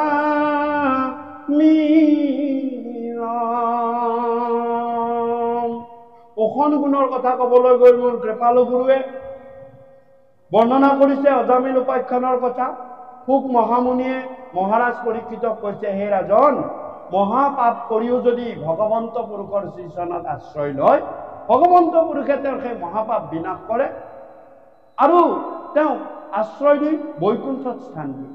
তেনেকুৱা এজন পাপী অজামিন আছিল কৰ্ণস্পুৰত ব্ৰাহ্মণ, নাম আছিল অজামিন। সেই অজামিন জাতত ব্ৰাহ্মণ আছিল। তেওঁ মহাপণ্ডিত আছিল, বেদজ্ঞ আছিল, শাস্ত্ৰজ্ঞ আছিল আৰু পিতৃ মাতৃৰ ভকত আছিল। কিন্তু কি কৰিবা, কৰ্মফল মতে সকলো হয়, বাপ সকলাই সকলো। কৰ্মফলে আমাক কৰাব, কৰ্মফলে সকলো কৰাব পাৰে, মনত ৰাখিব। এয়া আমি যে আজি ইয়াতে একান্ত মনে কৃষ্ণ কথা এই পবিত্ৰ স্থানত শ্ৰৱণ কৰিব পাইছোঁ, বৈকুণ্ঠৰ নিচিনা স্থানত, এয়া আমাৰ পূৰ্বজন্মৰ কৰি অহা মহাপুণ্যৰ বলত আমি কলিহেন জাগাত, কলিহেন সময়ত এই পুণ্য সৃষ্টত ভগৱন্ত ঈশ্বৰৰ কৃষ্ণৰ গুণানুকীৰ্তনখিনি কৰিব। মহাপুণ্যৰ ফল। আৰু সেই কৰ্মফল এনেকুৱা যে কৰ্মফল তুমি এৰিবা নাই। ইয়াতে যে অজামিনে যে দক্ষক পতিত হ'ল, পূৰ্বৰ ওচৰত তেওঁ পিতৃ মাতৃ সেৱা কৰিলে আৰু সেৱা কৰি এদিন কলৈ গুচি গ'ল যে হাবিলৈ গ'ল খৰিকাৰ ফুল ফল আনিবলৈ। আৰু গৈ যাওঁতে দেখিলে এটা ঘৰত বহুতখিনি মতা মানুহ, পুৰুষ মানুহ, এগৰাকী তিৰোতা হাঁহি ধেমালি খাল খেলি কৰি আছে। এইটো কেনেকুৱা জেগা? ক'ত কোনো ধৰণৰ নাম গুণ বেদৰ মন্ত্ৰ উচ্চাৰণ নাই। এগৰাকী মাইকী মানুহ, তিৰোতা মানুহ আৰু বহুত ধৰণৰ মতা মানুহ অহা যোৱা কৰি আছে। যাওঁতে গ'ল, কিন্তু যাওঁতে সেইটো কথাই ভাবি থাকিলে, কেনেকুৱা জেগা, কি হ'ব পাৰে, কোনোদিন দেখা নাই, এই যাওঁতে এবাৰ সোমাই যাম এই বুলি তেওঁ ঘূৰি আহিলে। ঘূৰি আহি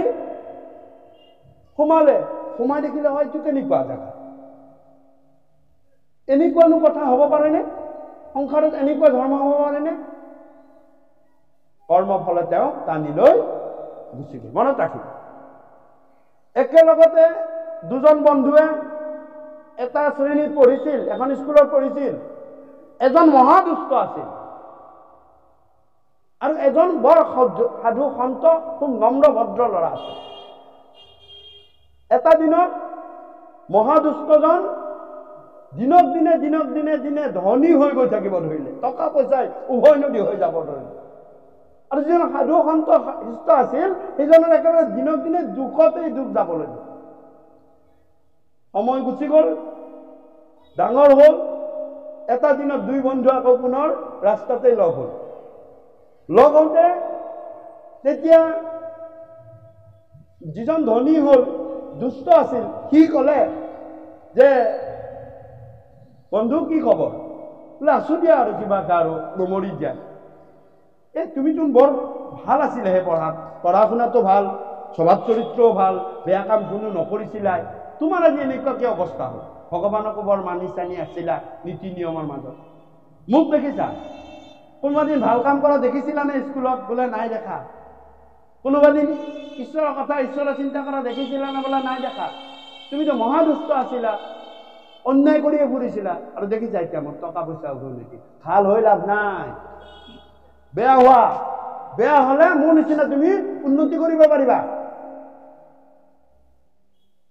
তেতিয়া চকুৰ আগত দেখা সঁচা কথা, সঁচা কাহিনী এই বুলি কৈ বেয়া যিজন আছিলে সেইজনে গাড়ীখন চলাই গুচি গ'ল। ইয়াক উদ্ভুলিও নকলে, এই খোজকাঢ়ি গৈ আছে।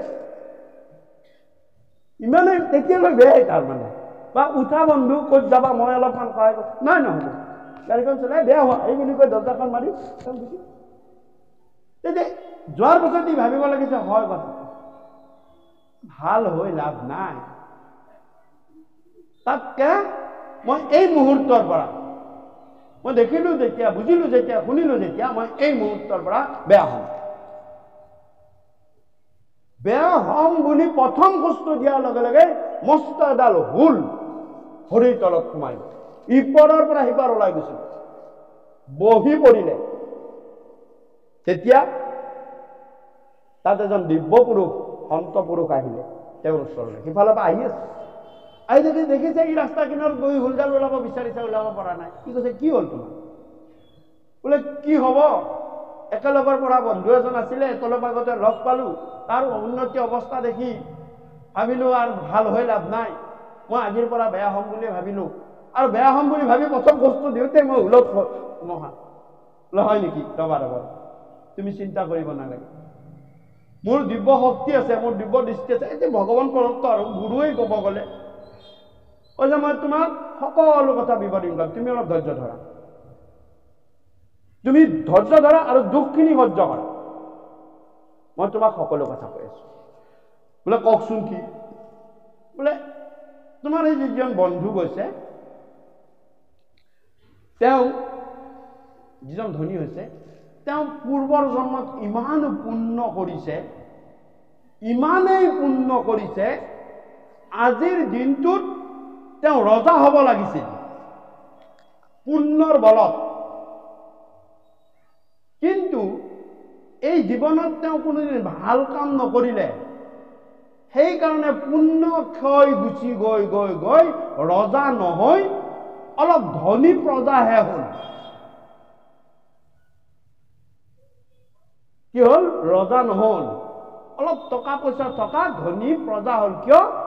তেওঁ কোনো পুণ্য অৰ্জন নকৰিলে।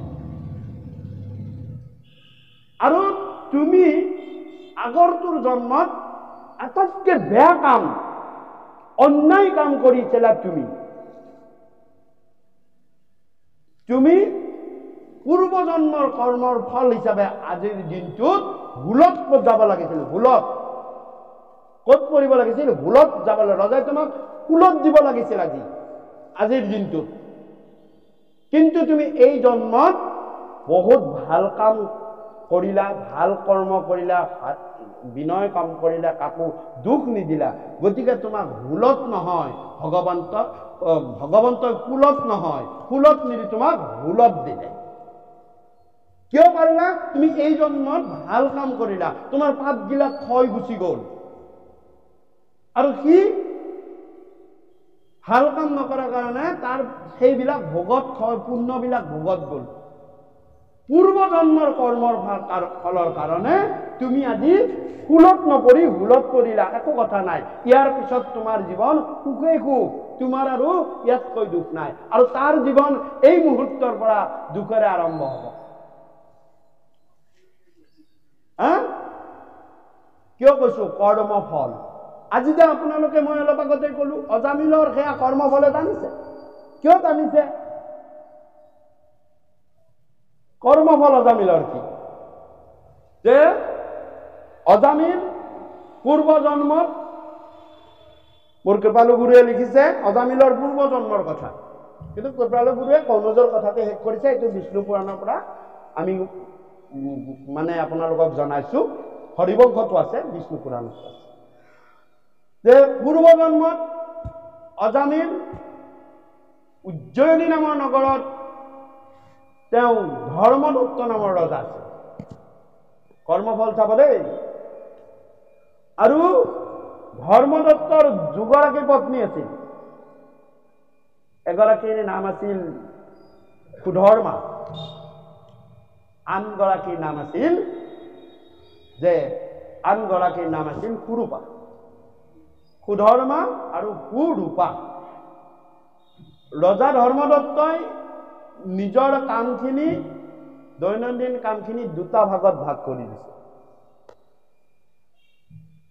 সুধৰ্মাৰ ভাগত কৰিছিল ৰজাৰ যি ধৰ্মীয় কাম কাজ, সকলোখিনিৰ মানে যা যোগাৰ কৰাৰ দায়িত্ব আছিল সুধৰ্মা। আৰু সুৰূপাৰ আছিল ৰজাৰ খোৱা বোৱা, পিন্ধা উৰা, ক'ত যাব, কি ড্ৰেছ পিন্ধি যাব, কি খাব, গধূলি কি খাব, সকলোখিনি যোগাৰ কৰাৰ দায়িত্ব আছিল সুৰূপা। আৰু এইদৰে প্ৰত্যেক দুয়োগৰাকী ৰাণীয়ে নিজৰ নিজৰ কৰ্ম কৰি ৰজাক সন্তুষ্ট কৰাই গৈ আছিল। এটা দিনত ৰজাৰ যেতিয়া বয়স পৰি আহিলে, তেতিয়া সুধৰ্মাৰ কৰ্মখিনি ঠিকেই ঠিকেই পাই আছিলে, তাৰমানে ঈশ্বৰ প্ৰদত্ত ধৰ্ম কৰ্মখিনিৰ আৰু কোনো ধৰণৰ লয় ক্ষয় নাই। আগতে যেনেকে নীতি নিয়মত কৰিছিলে সেই নীতি নিয়মত বয়স গ'লেও সেই নীতি নিয়মেই ৰাখে, আৰু বেছিহে অলপ স্পিক হয়। কিন্তু সৰুপাৰ যিখিনি কৰ্ম আছিল তাত অলপমান খেলি মেলি লগা হ'ল। অৰ্থাৎ ডেকাৰ পৰা যেতিয়া বুঢ়া হ'ল, যেনেকুৱা ডেকা জীৱনতে ৰসগোল্লা 2-3টা মাৰি দিওঁ, একো কথা নাই। কিন্তু বুঢ়া হ'লে দিয়কচোন, এইটো নাখাওঁ নহয়। সুধৰ মা আকৌ ভাল পাক বুলি বেছিকে সেইটোহে দিয়ে। সৰুতে খোৱা, ডেকাতে খোৱা। যিটো চোলা পিন্ধিবলৈ বয়স নাই সেইটো চোলাকে আন দিয়ে। ৰুচিবোধটো মানে সদায় একে নাথাকে, সেইটো ৰুচিবোধ। ৰুচিবোধটো সময় বা বয়সৰ লগে লগে পৰিৱৰ্তন হৈ যায়। কিন্তু ধাৰ্মিক বোধ যিটো, আধ্যাত্মিক বোধ যিটো, সেইটো আজিৰ পৰা অন্তলৈকে থাকে। গতিকে সুধৰ্মাৰ যিখিনি কৰ্ম সেইখিনিয়ে ৰজা সন্তোষ দি ৰাখিলে। কিন্তু সৰুপাৰ কৰ্মখিনিয়ে মাজে মাজে ৰজাৰ গাত মানে অসন্তোষৰ সৃষ্টি কৰা হ'ল। আৰু সেইকাৰণে ৰজাই মানে বেছিকে সৰুপাৰ গালি সপনি দি থকা হ'ল, খিংখিঙীয়া হ'ল সৰুপাৰ। আৰু এইটোৱেই সৰুপাৰ কাৰণে কি হ'ল, হিংসাত পৰিণত হ'ল। চালা মোক একো নকওঁ, মোকহে সদায় গালি, মোৰ বস্তুতহে অশান্তি, মই কৰিলেহে বেয়া। তেওঁ কোনোদিন ডাঙৰ গৰাকীক একোৱেই নকয়। এইটো এটা মানে নিজৰ মাজতে এটা অলপ হিংসা ভাৱ আহে যে মই যদি বাপৰ বেটি হওঁ, একদিন হলেও মই ডাঙৰ গৰাকীৰ লগত ৰজাক হাই কাজিয়া লগামে, এই বুলি সুবিধা চাই থাকিব ধৰিলে। মোৰ লগতে লাগি থাকিলে নহব নহয়, তাইকো গালি দিব লাগিব, এনেকুৱা। আৰু সুবিধা চাই থাকি প্ৰতিদিনে সুধৰ্মাই যেনেদৰে যা যোগাৰখিনি কৰে তেনেকে সেই কৰে, তেওঁ প্ৰতিদিনে আনি থাকে। ৰজা ধৰ্মদত্ত আছিল বিষ্ণু ভক্ত, বিষ্ণু বৈষ্ণৱী ৰজা আছিল। বিষ্ণু সেৱা পূজা কৰে আৰু বিষ্ণু যজ্ঞ কৰে প্ৰতিদিনাই। আৰু প্ৰতিদিনাৰ যজ্ঞতে তেওঁ ফুল তুলসী আদি কৰি 10 যোৰ তামোল পাণ নিত্যান্ত লাগিবই। 10 যোৰ তামোল পাণৰ কথাও আছে দেই। 10 যোৰ তামোল পাণ বা 10টা গুণ, অলপ আগতে ক'লে ভাগৱতৰ 10টা গুণ, ভগৱন্ত ঈশ্বৰ কৃষ্ণৰ 10টা গুণ, 10 প্ৰকাৰে কৃষ্ণক দেখিছিল শংকৰ ৰাজসভাত, এই 10টোৰ কথা ৰিলেটেড এইবিলাক। বিষ্ণু যজ্ঞ কৰিছে, 10 যোৰ তামোল পাণ লাগিব। গতিকে 10 যোৰ তামোল পাণ দিব লাগে, ফুল তুলসী বিলাক। আৰু সেইদিনা সুধৰ্মাই গোটেই বস্তুখিনি আনি খৰাহিটো থৈ, ৰজাৰ কাৰণে যজ্ঞ কৰিবৰ কাৰণে খৰাহিটো থৈ, কচত পাৰি থৈ অকণমান ভিতৰলৈ গ'ল। আৰু কিবা হয়তো আছে, অকণমান ভিতৰলৈ গ'ল। আৰু সৰুপাই চেক চাই আছিলে যে কেতিয়াওতো নাইকিয়া হ'ল। দৌৰ মাৰি আহি তাৰ পৰা সখমুখকে 9 যোৰ তামোল পাণ লৈ গুচি গ'ল। সখমুখতে 1 যোৰ থাকি গ'ল, বাকী লৈ গুচি গ'ল। লোকে গৈ মনে মনে লুকাই চাইছে কি হয় খেলখন চাম। সময়ত ৰজা আহি গ'ল, তেওঁতো আৰু বস্তুখিনি থৈছে কোনো নিশ্চিন্ত। ওচৰতে তেওঁ আসন পাতি বহিলে, ৰজা বহিলে যজ্ঞৰ কাৰণে। ওচৰতে সুধৰ্মা বহিলে আৰু প্ৰতিটো বস্তুৱে তেওঁ তাক দি থাকে, হাতত তুলি তুলি দি থাকে, অৰ্পণ কৰি গৈ থাকে। এয়া নিয়ম। সেইদিনাও ৰজাই কৰি যজ্ঞ কৰি গৈ আছে, একদম শেষত 10 যোৰ তামোল পাণ দিব লাগে। ৰজাই যে হাত মেলি যে চাই, 10 যোৰ নাই, 1 যোৰ আছে। কি আছে? 1 যোৰ তামোল পাণ আছে। তেতিয়া ৰজা ধৰ্মদত্তৰ সেই যজ্ঞৰ আসনতে খং উঠি গ'ল। খং উঠি গৈ ৰজাই উচ্চাৰণ কৰি দিলে, বেচ্ছা নাৰী, ধৰ্মৰ ৰীতি নীতি নজনা, বেচ্ছাইহে ৰীতি নীতি নাজানে। আসনতে যেতিয়া গালি দি দিলে, ওচৰতে বহি থকা সুধৰ্মাই কৰ জোৰে বিনয়ে, হে স্বামী গুৰু, এই আমাৰ ইষ্ট দেৱতাৰ সন্মুখত আপুনি মোক বেচ্ছা বুলি গালি দিলে, এই কথা নিশ্চয় ফলিয়াব। কাৰণ আপুনি যজ্ঞৰ স্থানত বহি আছে, এই স্থানৰ পৰা আপুনি যি ক'ব সেইটোৱে ফলিয়াব, এইটো সত্য কথা। কিন্তু হে স্বামী, মই কেতিয়াও এই ভুল কৰা নাই, মই এই ভুল কৰা নাই। মই 10 জোৰে তামোল পাণ আনিছোঁ। আৰু ময়ো যদি সঁচাই প্ৰতিব্ৰতা ধাৰ্মিক ধৰ্মনিষ্ঠ সতী হওঁ, হে ৰাজন, অহা জন্মত মোৰ নিচিনা বেচ্ছাতে আপুনি পতিত যাব লাগিব। 1 নম্বৰ, মই বেচ্ছা হম, আপুনি, মই যদি সঁচা হওঁ, আপুনি মোৰ পতি হ'ব লাগিব। হল। 2 নম্বৰ, হে মহাৰাজ, আপুনি তাত 10 জোৰ তামোল পাণ থাকিব লাগে। এযোৰ হলেতো আপুনি পালে, 10 জোৰৰ এযোৰ হলেওতো পালে, আপুনি যজ্ঞ কৰিলে, এযোৰেৰে কৰিলে। হে মহাৰাজ, অহা জন্মত যদি মই সঁচা হওঁ, মোৰ নিচিনা বেচ্ছাৰ গৰ্ভত আপুনি 10টা পুত্ৰৰ জন্ম হ'ব। আৰু যিযোৰ তামোল পাণ আপুনি পালে, অৰ্থাৎ একেবাৰে শেষৰ সন্তানটোৰ কাৰণে আপুনি অহা জন্মটো বৈকুণ্ঠ পাব। সেইকাৰণে মোৰ কৃপালুগুৰুৱে কি লিখিছে কীৰ্তনত, যে কি লিখিছে, যে বেচ্ছাৰ গৰ্ভত 10 পুত্ৰ হইলা জাত,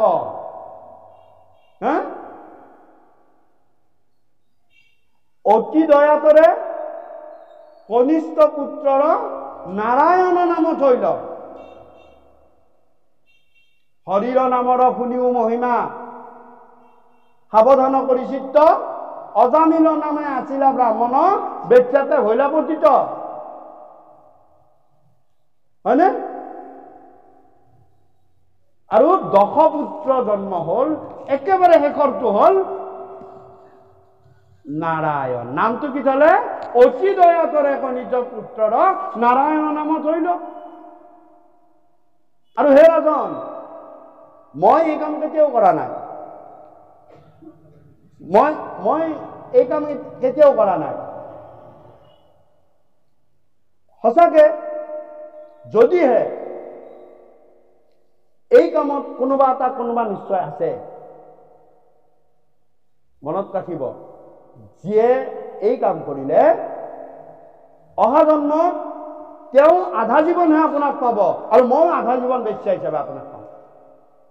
সেইকাৰণে অজামিলে সেই ধৰ্মদত্ত ৰজাই পিছৰ জন্মত অজামিল হল। অজামিল হৈ তেওঁ গৃহস্থ ধৰ্ম কৰি এগৰাকী বিয়া পাতিলে, যিগৰাকী বিয়া পাতিলে তেওঁ হল কুৰূপা। আধা জীৱন কুৰূপাৰ লগত থাকিলে, থাকি আধা জীৱন আহি বেচ্ছা, সেই কুধৰ্মা, যিগৰাকী কুধৰ্মা বেচ্ছা, তেওঁৰ লগত থাকিলে, 10টা পুত্ৰৰ জন্ম দিলে, শেষৰ পুতেকটোৰ নাম নাৰায়ণ ৰাখিলে। এয়া চাওক, পূৰ্ব জন্মৰ কৰ্ম ফল। পূৰ্ব জন্মৰ কৰ্মৰ ফলৰ কাৰণে অজামিল ব্ৰাহ্মণ হল, ব্ৰাহ্মণ হৈ বেচ্ছাত পতিত গল। আৰু সেইকাৰণে ইয়াত কৈছে, এনেকে পতিত গল, জাতি কুল ক্ৰীড়া সমস্তে ত্যাগিল, মিলিল কৰ্ম বিভাগ। অজামিল কোন? যে জাত এৰিলে, যে কুল কৰ্ম এৰিলে, যাৰ যিটো কৰ্ম, যাৰ যিটো ধৰ্ম, সদায় সেইটো জাতি কুল ক্ৰিয়া কেতিয়াও এৰিব নাপায়। সেই জাতিতে, সেই কুলতেই কোনোবা এজন বিশিষ্ট পুৰুষৰ কাৰণে তুমি 21 কুল এটা পুৰুষে, বৈষ্ণৱ পুৰুষে উদ্ধাৰ হয়। 21 কুল। কেনেকুৱা 21 কুল? 7 3 গুণ 21। পিতৃপুৰুষৰ 7 কুল, 7 পিঢ়ি, 7 পুৰুষ বুলি কয়। মাতৃপুৰুষৰ 7 পুৰুষ, হয়নে? চাওক, আৰু যিগৰাকী আইক গ্ৰহণ কৰিব, সহধৰ্মিনীৰ 7 পুৰুষ।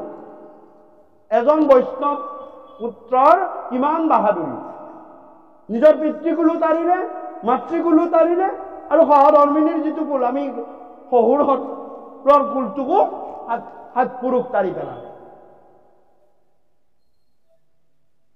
21 কুল উদ্ধাৰ কৰিব পাৰে। গতিকে জাতি কুল ক্ৰিয়া কেতিয়াও এৰিব নাপায়। আৰু এইদৰে তেওঁ কি কৰিলে, হে ভৈলয় অষ্টাদিশয় আশী পৰীষ প্ৰমাণ, বৃদ্ধ বয়সতো তাৰ নুপুজিল জ্ঞান, আওৰ একো কৰ্ম কৰিবাক সক্য নাই, কনিষ্ঠ পুত্ৰক মাত্ৰ থাকে উমলাই,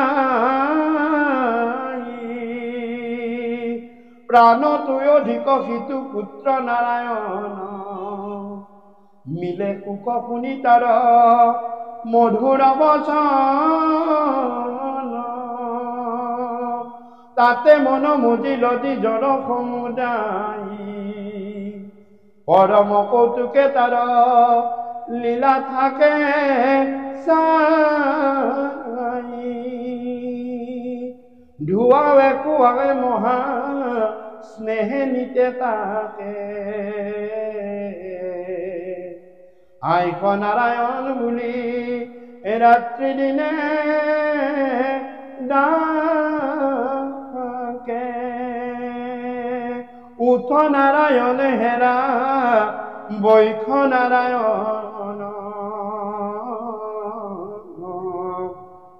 হে ভুঞ্জ নাৰায়ণ বুলি ডাকে সৰ্বক্ষণ, প্ৰাণ পক্ষী আছে সিটো কনিষ্ঠ পুত্ৰত, হে নাৰায়ণ নাম বিনে নাৰায়ণ বিনে নাহি বচন মুখত, সৰ্বদায়ে থাকে মন পুত্ৰক সমূলি, সপোনতো মাতে সিটো নাৰায়ণ বুলি। গতিকে চাওক, ইয়াৰ নামাভাস, ইয়াক নামাভাস বুলি কৈছে। অৰ্থাৎ ভগৱানৰ নাম খাওঁতে বহোতে শুওঁতে উঠোতে বহোতে আমি ল'ব পাৰোঁ। মনত ৰাখিব, সকলোতে শুই থাকোতে অজামিলে নাৰায়ণ নাৰায়ণকে পুতেকক মাতা হ'ল, পুত্ৰকৰ স্নেহ। কিন্তু ভগৱান কৈছে যে পুৰাণী কোন, পুৰাণ পুৰুষ মই, গতিকে মোৰ নাম ল'ৰা পিছতে হৈছে। দুজন একে নামৰ মানুহ যদি পিছা পিঠিকে থিয় কৰাই থয়, মাইকটোত যদি ঘোষণা কৰি দিয়ে বোলে নাৰায়ণ দুইটাৰ যদি নাম একে, দুইটাই একেলগে চাব। বোলে ভগৱানৰ নামৰ পুতেকৰ নাম একে, ভগৱানক নাৰায়ণৰ মাত্ৰ সিফালে। মনত ৰাখিব, হৰিনামৰ সেই বাহাদুৰি, মন্ত্ৰ আৰু নামৰ বাহাদুৰি কি কওকচোন, মন্ত্ৰ আৰু বাহাৰ পাৰ্থক্য কি কওকচোন, মন্ত্ৰ আৰু নাম পাৰ্থক্য কি কওক, জানিবনে কোনোবা? ক'ব পাৰিবনে? মন্ত্ৰ আৰু নামৰ পাৰ্থক্য এয়াই যে মন্ত্ৰ বেদৰ বিহিত ৰীতি নীতি মতে উচ্চাৰণ কৰিলেহে তাৰ ফল পাব।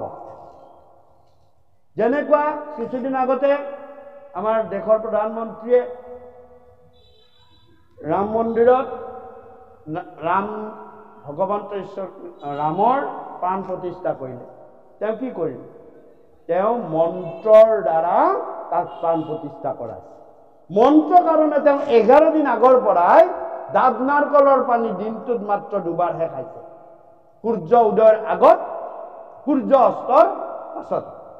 কঠোৰ ৰীতি নীতি, মাটিত শুইছে, কিয় গাদি পাৰি নহয়, কাপোৰ পাৰি।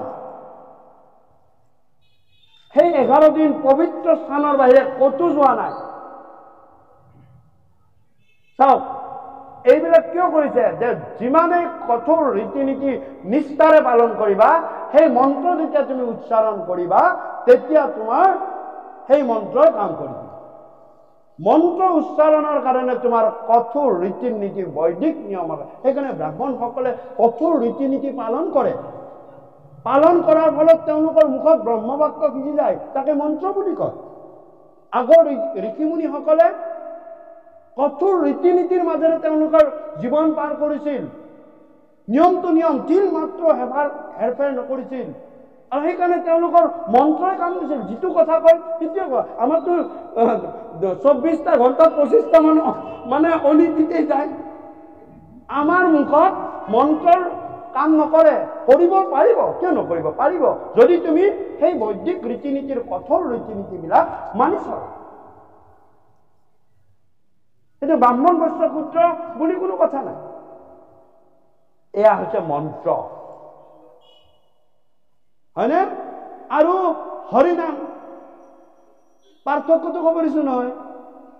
হৰিনামত কোনো ৰীতি নীতি নিয়ম চিয়ম একো নাই, ক'লে অজামিলে। মই শুই থাকোঁতেও নাম লওঁ। সেইকাৰণে মোৰ কৃপালু গুৰু মাধৱদেৱে কৈছে, এই হৰিনাম কীৰ্তনত নাহি কাল দেশ পাত্ৰ, নিয়ম সংযময়া বিধি,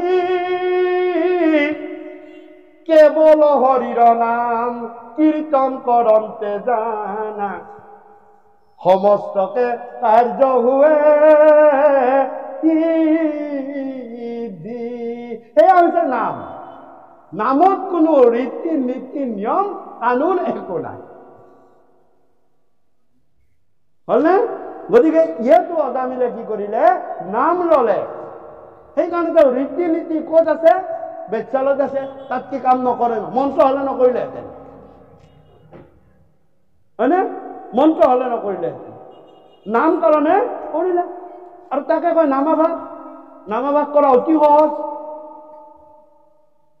কোনো দেহৰো হানি নাই। কৃপালু গুৰুৱে লিখিছে, দেহৰো কোনো হানি নাই, সময়ৰো কোনো কথা নাই, স্থানৰো কোনো কথা নাই। শৌচ পেচাব কৰিব যাওঁতেও নাম ল'ব পাৰি, একো কথা নাই। আমি হেলা দে কিছুমানে নকৰে। আৰু নামক কোনেও অসুচি অপবিত্ৰ কৰিব নোৱাৰে। আমি আলোচনাত কওঁৱেই যে 10 দিন আমাৰ কাৰণে বংশত যদি কোনোবা ঢুকায়, আমাৰ প্ৰথমতে নামখিনিয়ে নলওঁ, নামক চোৱা কৰিম। তুমি নাম বস্তুখিনি তুমি নিয়ম নীতি নকৰিবা। তুমি মন্ত্ৰ কৰা নাই নহয়, চাকি বাতি দিব লাগিব, সেইটো নকৰিবা। বেদৰ বিহিত কৰ্মখিনি নকৰিবা, যিখিনি চাকি বাতি দিয়া, ধূপ ধূনা দিয়া, সেইখিনি নকৰা। কিন্তু গাটো ধুই আহিয়ে নামখিনি প্ৰতিদিনাই ল'বা। যিদিনা তোমাৰ মুখত নাম নাহিল, সিদিনাতকৈ বেয়া আৰু দুৰ্দিন আৰু নাই বুলি কৈছে মাধৱ মহাপুৰুষে। তাক কৈছে, ক'ত কৈছে? ঘোষাত কৈছে, সেই কেইদিন ভাই দুৰ্দিন বুলিয়া মানুহ, মেঘাচন্ন নহয় দুদিন, হৰি কথাই অমৃতৰ সম্যক আলাপৰকে, যিটো দিন হয় অবিহীন। সেইকেইটাহে দুৰ্দিন, যিদিনা তুমি হৰিনাম ল'বলৈ নোৱাৰিবা। গতিকে হৰিনাম কীৰ্তন আপোনালোকে প্ৰতিদিনে কৰক। ভগৱন্তক নাম প্ৰমত্তক কৰি নিজৰ লগত ৰাখক। কোনো কালে আপোনাৰ ওচৰলৈ যম কাল কলি তোমাৰ ওচৰলৈ আহিব নোৱাৰে। এইদৰে নামৰ মহিমাৰ কথাৰে আজি কৃষ্ণ কথা আমি ইমানতে সামৰিছো। হে ৰাম কৃষ্ণৰ চৰিত পৰম অমৃত, আতবৰে নাহি আন, কোটি কোটি যজ্ঞ জপ তীৰ্থ দান, ৰেণু কোনো হে সমান, কৃষ্ণ গুণ নাম ধৰ্ম অনুপম, আকসাৰ কৰি নৰা, আন দেৱ ধৰ্ম দূৰতে তেজিয়া, কৃষ্ণত ভকতি কৰা, উহি তত্ত্ব জানি চিন্তা চক্ৰ পানী, অনাদৰি আন কাম, কৃষ্ণৰ কিংকৰে ৰচিল শংকৰে, ডাকি বোলা ৰাম ৰাম,